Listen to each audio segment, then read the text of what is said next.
Malayang ginagawa yung gustong gawin dito sa sariling taniman. Pero huwag kang umasa ng malaking sahod sapagkat wala. Ito lang oh.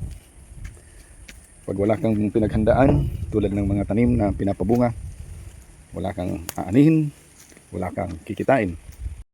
Ito yung gusto mo, araw-araw may kita. Dapat araw-araw ka ring magsipag. Araw-araw kang mag-asikaso ng iyong mga pananim. Lagaan mo ng husto para sa tamang panahon mayroon kang aanihin. Malayang buhay, simpleng buhay, at magagawa mo yung gusto mo. Pero kinakailangan ng plano, sapagkat kapag kinapos ka sa plano, kakapusin ka sa pondo. Ito na yung aking napitas ngayong araw. Pwede na, 1 oras at kalahating pamimitas. Ibebenta natin to sa halagang 80 pesos per kilo. Siguro abot ito ng mga 15 kilos. Pwede na. boundary na sa ngayong araw. Oh, yan, ganda ng quality. Yan, oh, ito medyo pahinog na. At nagtabi pala ako ng ibibigay ko sa aking mga kapitbahay. Yan ang paraan natin para just to maintain good relationship with neighborhood. Bibigay tayo ng libreng kalamansi. Dito pala nag-grass cutter ako at may mga ilan-ilan pang mga maliliit na bunga ng Sofia kalabasa ang lumantad. Hahanapin natin kasi sayang. Masarap pa naman itong kalabasa na to. Pwede tayong makauwi sa bahay at saka yung iba pamigay din natin sa mga kapitbahay. Yan. Nahirapan ako maghanap kung nasa na. Maliit lang kasi. Yan. May mga poste ako dyan ng dragon fruit na sa sobrang bigat ng mga dahon ay naputol. Naputol ng bagyo. Yan. Pero yung mga natira, i-recover natin yan kasi sayang. Ngayong buwan magsisimula ng mamulaklak. Ayun, nahanap ko rin. Yan.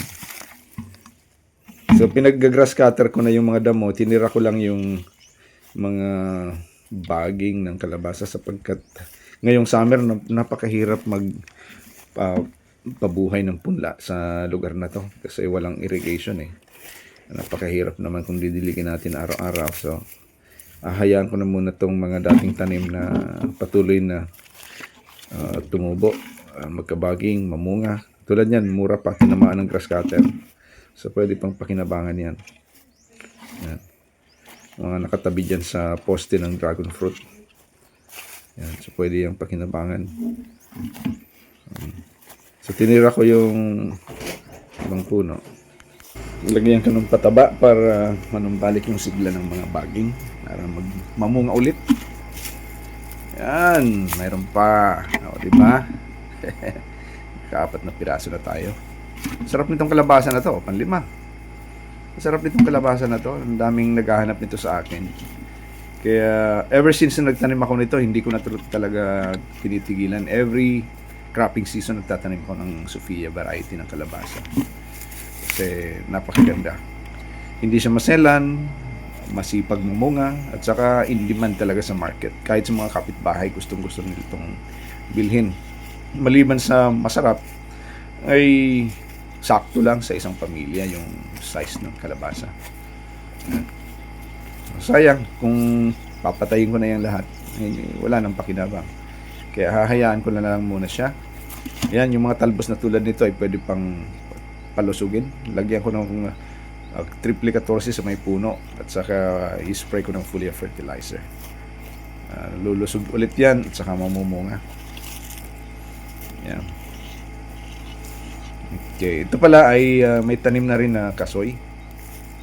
Yan, may mga kasoy na yan.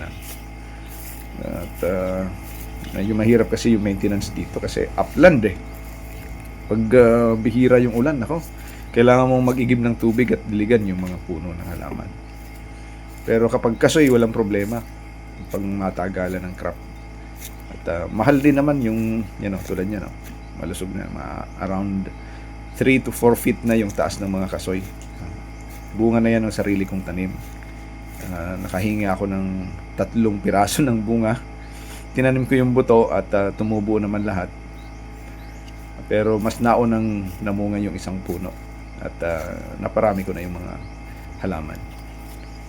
Ayan, mayroon pang maliliit na kalabasa. So, pwede pang pakinabangan, di ba? Kaysa damo lang. Kasi hindi tayo makapagtanim ngayon ng summer. Masyadong mainit. Ayan.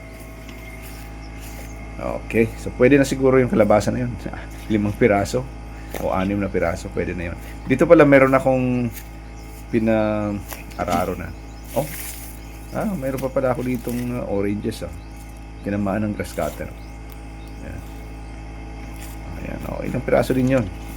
6 na piraso, 7. Ayan, putol yung poste ng aking dragon fruit.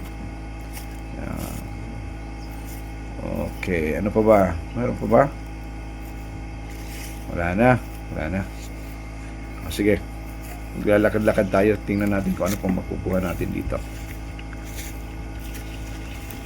Dito pala, ayan, ito yung sinasabi ko, pinaararo ko na. Ayan, naararo na at tingnan natin kung pwede bang i-tiller yung lupa. Pwede. Ayan, durugin natin yung lupa. Aalisin lang muna yung mga plastic molds na nadurog para hindi ma-stuck sa talim ng tiller. At ipopulverize natin yung lupa. Ayan, sa paligid para maihanda natin sa susunod na taniman. Actually, this week sana magtatanim na ako kasi hinihintay ko pa yung chicken dung yung order kong dumi ng manok galing sa farm. Ayan, mayroon ng bunga yung aking senyorita. Next week pwede na itong i-harvest. Ayan. At ang dami na ring mga subwal dyan. Ang dami kong aasikasuhin na maita-transplant para lumaki na yung mga bunga. Kasi pag hindi mo yan transplant, palit yung bunga. Sayang. Isa ito sa mga requirements sa pagkakaroon magandang bunga. Parang lakatan. Kinakailangan ma-maintain mo lang yung isang subwal sa bawat mother plant. At saka the rest, i-delete mo muna o kung hindi ay i-transplant. Meron tayong lubi-lubi. Yan. Dapat madagdagan pa to kasi masarap to gataan. Tingnan natin baka meron pa tayong makuha dito. Yun. Ito meron pa. Wow. Tamang-tama to. Mura. Ang sarap ng talbos ng lubi-lubi.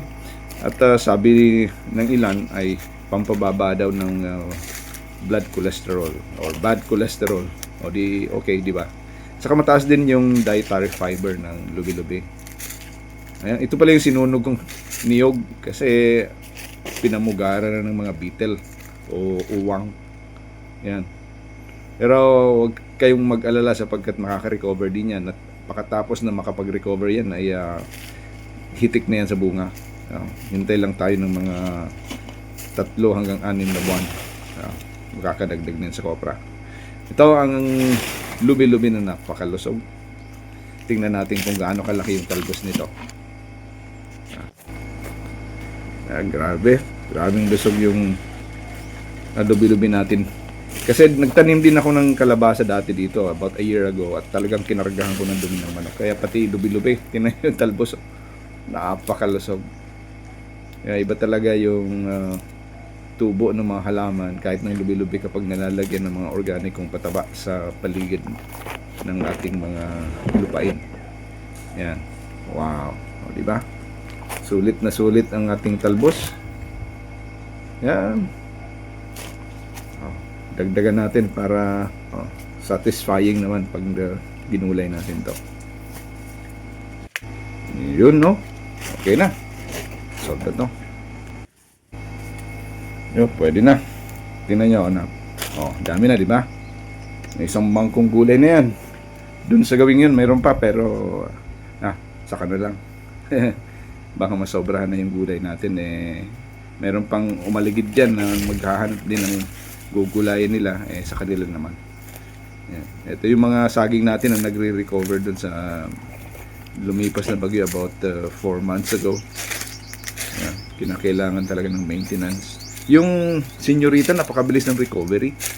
Yan, yun ang nakukunan natin kaagad ng produkto. Pero yung saba, lakatan, latundan, ayun nako. Ang babagal ng recovery at saka yung pag-produce ng bunga. Pero sa senyorita, maaasahan talaga to pagdating sa pabilisan ng bunga. Yan. So, punong-puno na ng halaman dito sa ating farm. Ang konsepto ko dito ay permaculture. Alamin niyo kung ano ibig sabihin ng permaculture. Mga pangmatagalan ng halaman to. Tingnan yung nangyari ito sa aking papaya. Naputol yan ng bagyo pero yung isang puno ay nagmultiply ng napakaraming sanga at namumunga na rin. Yan. Di ba? Yan ang kagandahan kapag na-pruning yung isang halaman kahit papaya. Dumami ng husto yung sanga.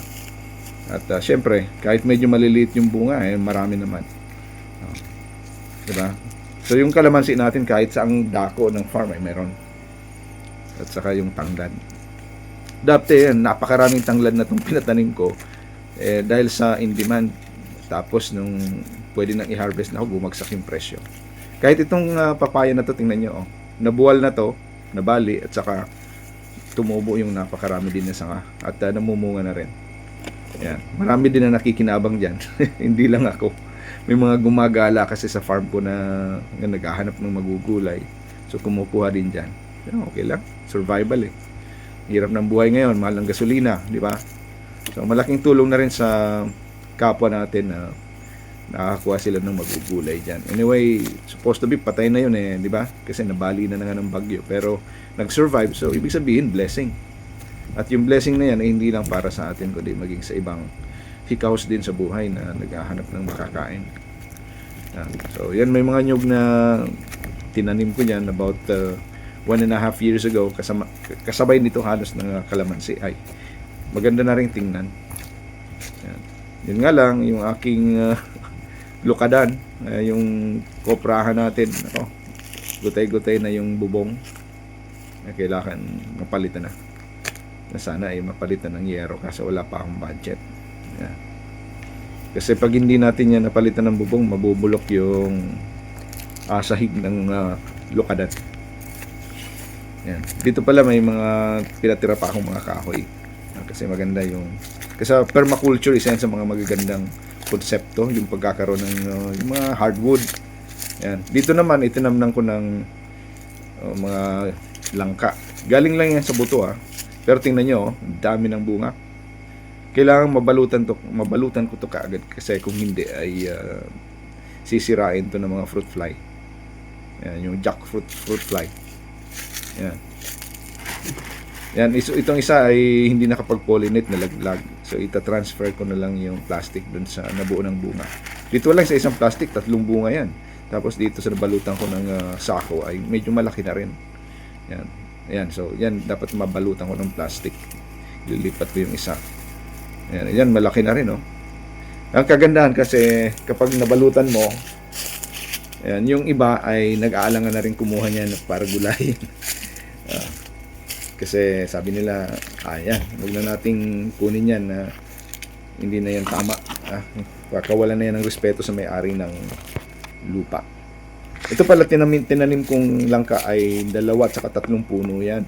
Supposed to be pagdidikitin ko yan pero hindi ko na nagawa Kaya parang double root stock sana yung idea ko dyan. Pero hindi ko na napagdikit. Sabi ng mga matatanda, kailangang tagain daw yung puno para mamunga. Sa akin naman kasing analysis ay kapag tinaga mo yung puno, hihilom yung mga pinagtagaan at magiging mukhang matanda yung puno. Dahilan para mag-mature kaagad at mag-produce ng bunga. Tama naman. Pero pag nasubrahan yung pagtaga, ay may posibilidad na mamatay yung langka. Kaya kinakailangan medyo manipis lang yung pagkataga. Hindi masyadong baon na baon. Kasi mawawalan ng parang dugo. Mawawalan ng tubig yung katawan ng halaman. Ito pala ay gimaras na mangga at aasahan ko mamumunga na rin to ngayon. Yan. Kasi grafted yan Yan. Yung dun sa unahan ay binuwal ng bagyo at hindi na na-recover. So itatry ko din na may recover ko. Kasi nilagyan ng tukod pero yung tukod ay hindi matibay. Kaya bumagsak din ulit. Yan. So dito may langka pa rin. Yan. Mga galing din niya sa buto. Yan.